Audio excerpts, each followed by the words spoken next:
Hello বন্ধুরা, good morning.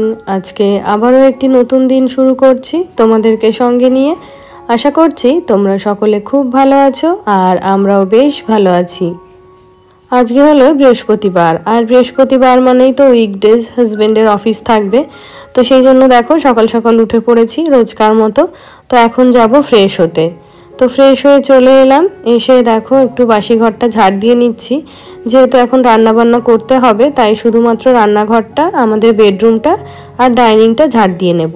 আর বাকি ঘরগুলো পরে যখন ফ্রি হব তখন আর কি ধীরে সুস্থে ঝাড় দিয়ে নেব। তো সকালে ঘুম থেকে উঠে প্রত্যেকের এক ধরনের কাজ থাকে, আর আমার কাজটা হচ্ছে অন্য ধরনের। তো দেখো সবাই কিন্তু ঘুম থেকে উঠে আগে রিল্যাক্স করে, একটু ফ্রি হয়, নিজে খাওয়া দাওয়া করে, তো তারপরে আর কি রান্নাবান্না শুরু করে।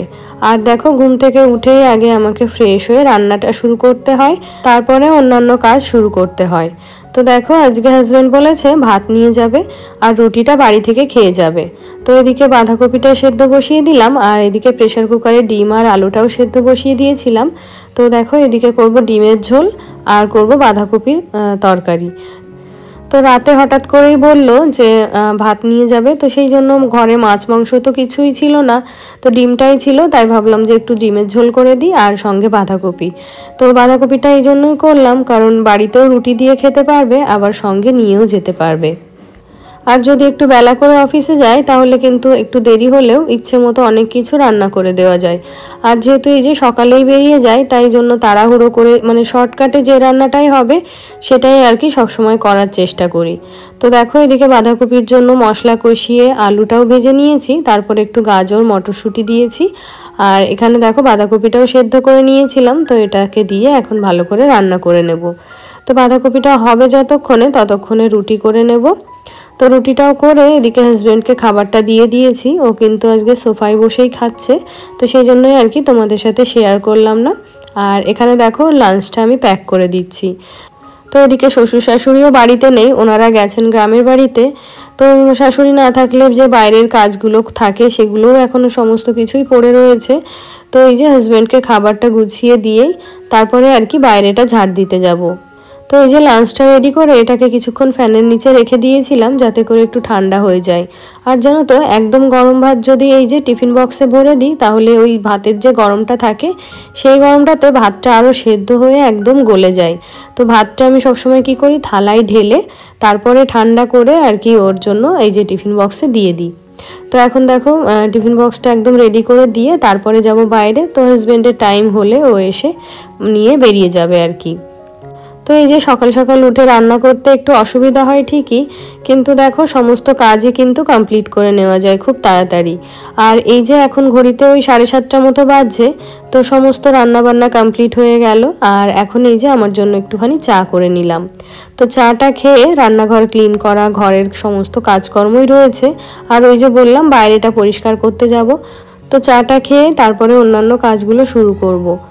আর বাবাই তো এখনও ঘুমোচ্ছে, যেহেতু স্কুল নেই, তার উপর ঠান্ডা ওয়েদার, তো সেই জন্য ওকে আর সকাল সকাল ডাকছি না। আর জানো তো বাবাইয়ের আগে সকাল সকাল ঘুম থেকে উঠলে যে প্রবলেমটা হতো, খুব হাঁচি হতো। তো এখন যেহেতু ও একটু বেলা করে ঘুম থেকে ওঠে, তো সেই সমস্যাটা দেখি এখন একেবারেই নেই। তো সকালে ঘুম থেকে উঠলেই যে ঠান্ডা হাওয়াটা ওর নাকের মধ্যে যায়, তো সেটার থেকেই কিন্তু ওর হাঁচিটা হতো। তো এখন দেখছি বেশ কয়েকদিন ও একটু বেলা করে ঘুম থেকে ওঠার কারণেই ওই হাঁচিটা কিন্তু একেবারেই হচ্ছে না। তো দেখো এদিকে চাটা শেষ করে রান্নাঘরে চলে এলাম। তো একটা কাজ শেষ করি, আবারও দেখি কোথা থেকে আরও একটা কাজ চলে আসে চোখের সামনে। তো এই যে রান্নাঘরটা তো ক্লিন করা হয়েছিল না, তো চাটা খেয়ে এসে রান্নাঘরটাও একবারে ক্লিন করে নিলাম। আর জানো তো ওই যে সকালে তাড়াহুড়ো করে রান্না করেছি, রুটি করেছি, তো সেই জন্য রান্নাঘরটা কিন্তু একটু বেশিই নোংরা হয়েছে। আর যদি ধীরে সুস্থে কাজ করা হয় তাহলে কিন্তু রান্নাঘরটা অত বেশিটাও নোংরা হয় না। তো যেহেতু এই যে তাড়াহুড়ো করে রান্না করতে হয়, তো সেই জন্য সমস্ত কাজ কিন্তু গুছিয়ে করা যায় না। তো চলো এবার আমি তোমাদের সাথে কিছু কথা শেয়ার করি। তো তোমরা ভাবতে পারো হয়তো জ্ঞান দিচ্ছে বা উপদেশ দিচ্ছে, কিন্তু সেরকমটা কিছুই নয়। আমি তোমাদেরকে ভালোবাসি বা আমি চাই তোমরা সকলে সফলভাবে এগিয়ে যাও, তো সেই জন্যই আর কি কথাগুলো বলছি। তো তোমরা আমাকে আমার কমেন্ট বক্সে এসে কমেন্ট করো, যে খুব ভালো ভালো কমেন্ট করো, আবার অনেকে এসে বলো যে আমার চ্যানেলটা ঘুরে আসতে। তো আমার কৌতূহল বশতই আর ভালো লাগা বশতই বলতে পারো, আমি অনেকজনের চ্যানেলে ঘুরে এসেছি, মানে দেখেছি আর কি। তো তোমরা কি করো বলো তো, কেউ হচ্ছে দেখলাম 4 দিন আগে ভিডিও দিয়েছে, কেউ দিয়েছে 2 সপ্তাহ আগে, আবার কেউ দিয়েছে 11 দিন আগে। তো এরকম করলে হবে না, প্রথমেই তোমাকে হচ্ছে রেগুলারিটিটা মেনটেন করতে হবে। তারপরে আর একটা জিনিস দেখলাম যে ভিডিও করছে কিন্তু তার কোনো থাম্বনেইল নেই। তো প্রথমে দর্শনধারী, তারপরে হচ্ছে গুণবিচারী। তো তোমাকে আগে খুব সুন্দর একটা আকর্ষণীয় থাম্বনেইল বানাতে হবে, তারপরে তুমি ভিতরে কি দিচ্ছ কি না দিচ্ছ ওটা অতটাও ম্যাটার করে না। তো এই হলো ব্যাপার যে অনেকে রেগুলারিটি মেনটেন করছো না, আর অনেকে হচ্ছে থাম্বনেইল দিচ্ছ না। আরও একটা জিনিস যেটা দেখলাম যে তোমরা বড় ভিডিওতে মানে ভিডিও দিচ্ছ কিন্তু তোমরা রিলস যেভাবে শ্যুট করে সেভাবেই শ্যুট করছো, কিন্তু বড় ভিডিওর জন্য শ্যুট করলে তোমাদের সবসময় ল্যান্ডস্কেপে আর কি ভিডিও শ্যুট করতে হবে। আর যখনই তোমরা শর্ট দেবে তখন তোমরা পোর্ট্রেটে আর কি শ্যুট করবে। তো এই সমস্যাগুলো তোমাদের চ্যানেলে রয়েছে। আর বাকিরা তো যারা জানো, যারা চ্যানেল করেছো ভিডিও দিচ্ছ, তারা তো জানবেই যে ট্যাগ, থাম্বনেইল, টাইটেল এগুলো কিন্তু ভীষণ গুরুত্বপূর্ণ। তো তোমরা হচ্ছে টাইটেল যে নিজের মন মতো একটা কথা দিয়ে দিচ্ছ সেটা কিন্তু হবে না। তোমরা প্রথমে যারা নতুন আর কি তাদের জন্য, অবভিয়াসলি তাদের জন্যই বলছি যে যারা নতুন তারা কিন্তু প্রথমে হচ্ছে একটা এভারগ্রিন কন্টেন্ট বলে, যেগুলো মানে সবাই সব সময় দেখবে সার্চ করবে যে সকাল 6টা থেকে 10টার মধ্যে কিভাবে সমস্ত কাজ গুছিয়ে করলাম, বা এত থেকে এত টাইমের মধ্যে কিভাবে সমস্ত কাজ গুছিয়ে করলাম, বা এই ধরনের যেগুলো হয় না যে এভারগ্রিন কন্টেন্ট, তোমরা ইউটিউবে সার্চ করলেই পেয়ে যাবে। তো এই ধরনের কন্টেন্ট দেবে। প্রথম থেকেই যদি তোমরা, তোমাদের অডিয়েন্স নেই তখন থেকেই যদি তোমরা তোমাদের মন গড়া টাইটেল দিয়ে থাকো তাহলে কিন্তু এগোতে পারবে না। যখন তোমার চ্যানেলে অডিয়েন্স চলে আসবে, ভিউয়ার্স থাকবে, নিয়মিত তোমার ভিডিওর জন্য ওয়েট করবে, তখন কিন্তু তুমি তোমার মন গড়া টাইটেল দিতে পারবে। তো আমার চ্যানেল যারা দেখেছো, আমার চ্যানেলে যারা আছো, তারা কিন্তু আমার পুরনো ভিডিওগুলো দেখলে বুঝতে পারবে আমিও কিন্তু এই একই ভুলগুলো করতাম। আমি যখন ভিডিও করা শ্যুট করি তখন থাম্বনেইল কী জিনিস, টাইটেল কী জিনিস, বা কিভাবে ভিডিও আপলোড করতে হয় কিছুই জানতাম না। আমার প্রথম দিকের ভিডিওগুলো কিছু আছে হয়তো, আবার কিছু আমি ডিলিটও করে দিয়েছি। তো ভিডিও ডিলিট করলে কি হয় সেই প্রসঙ্গে পরে আসছি। তো আগে বলি যে আমিও কিন্তু একদিনে এত কিছু শিখে যাইনি, আমিও তোমাদের মতো এই ভুলগুলোই করতাম। তারপরে ভিডিও ফুল স্ক্রিন করতে পারতাম না, প্রথম দিকের ভিডিওতে তো থাম্বনেইলও দিতে জানতাম না।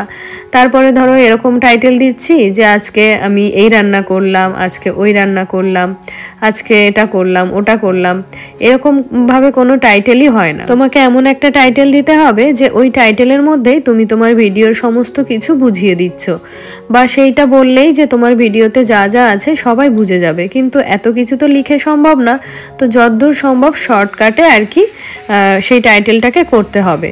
তো তুমি তোমাদেরকে বলবো তোমরা আরও অনেক বেশি বেশি করে টেক ভিডিওগুলো দেখো, টেক ভিডিওগুলো শেখো, তারপরে দেখবে আস্তে আস্তে সব ঠিক হয়ে যাবে। তো যাই হোক, অনেক কথা বলে ফেললাম, তো তোমাদেরকে কাছের মনে করি তার জন্যই আর কি এগুলো বললাম, যেগুলো আমি করতাম, আমি যেগুলো ঠেকে শিখেছি আর কি। তো তোমরা যাতে সেগুলো না করো তাই তোমাদেরকে আর কি বলে দিলাম। তো দেখো, তোমাদের সাথে কথা বলতে বলতে অনেক কাজই এগিয়ে নিয়েছি। তো এই যে উঠোনটা ঝাড় দিয়ে নিলাম, তারপরে ঘরের দরজায় জল দিয়ে নিলাম, আর এখন চলে এসেছি দেখো ঠাকুর ঘরে। তো আজকে যেহেতু বৃহস্পতিবার ছিল, ঠাকুর ঘরের পুজোটাও একটু স্পেশাল হয়। তো এই দেখো সমস্ত বাসন তো আগেই মেজে রেখেছিলাম রাতের বেলাতে, আর এখন পুজোর সমস্ত জোগাড় করে নিচ্ছি। তো চলো এবারে তোমাদের কিছু কমেন্ট পড়ে ফেলি।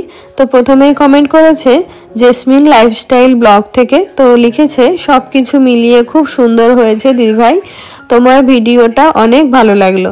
তো থ্যাংক ইউ দিদিভাই, এভাবেই আমার পাশে থেকো।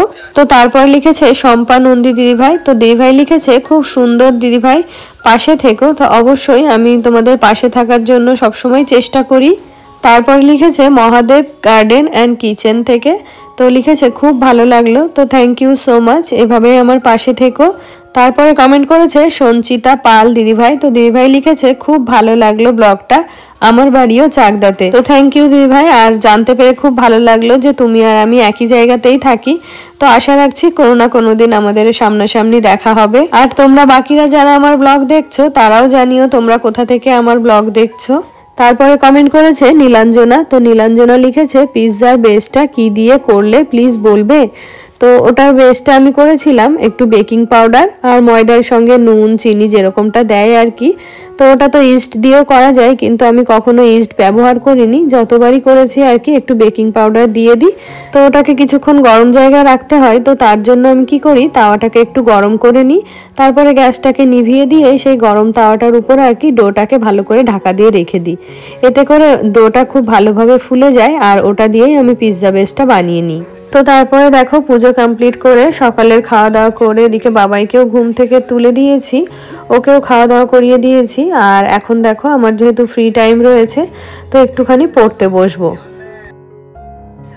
তো দেখো এখন হলো সন্ধ্যাবেলা, তো এখন এই যে ঘরে সন্ধ্যাটা দেখিয়ে এখন চলে এলাম তুলসীর মঞ্চের এখানে। তো বাইরেটা দেখেছো কিরকম অন্ধকার, আর আমাদের এখানে লোকজন আর কি সন্ধ্যার পরে সবাই সবার ঘরেই থাকে, বাইরে লোকজন অতটাও থাকে না। আর আজকে হচ্ছে আমাদের বাড়িতে এখন আমি আর বাবাই রয়েছি, আর হাজবেন্ডও এখনো ফেরেনি, আর শ্বশুর শাশুড়ি তো বাড়িতে নেই। তো বাইরেটা এসে বেশ ভয় ভয়ই লাগছিল। তো এই যে ঠাকুরের নাম করে আর কি ওখানে মোমবাতিটা জ্বালিয়ে দিয়ে তারপরে এই যে ঘরে চলে এলাম। তো এবারে চলো যাদের কমেন্টগুলো পড়া হলো না তাদের নামগুলো নিয়ে ফেলি। তো ফার্স্টে রয়েছে অথেন্টিক বেঙ্গলি ব্লগ থেকে দিদিভাই, তারপরে রয়েছে অনু গড়াই দিদিভাই, তারপরে রয়েছে পায়েল দিভাই, মমস দীপিকা, পূজা দত্ত, তারপরে রয়েছে রনিতা দত্ত দিভাই, নিঝুম সন্ধ্যা চ্যানেল থেকে বোন সাথী, মাধুরী স্টিনি ওয়ার্ল্ড থেকে দিদিভাই, হাজিরা বিবি দিদিভাই। তাহলে বন্ধুরা আজকের ব্লগটি তবে এখানেই শেষ করছি, দেখা হচ্ছে নেক্সট ব্লগে। ততক্ষণে তোমরা সবাই ভালো থেকো, সুস্থ থেকো এবং সাবধানে থেকো।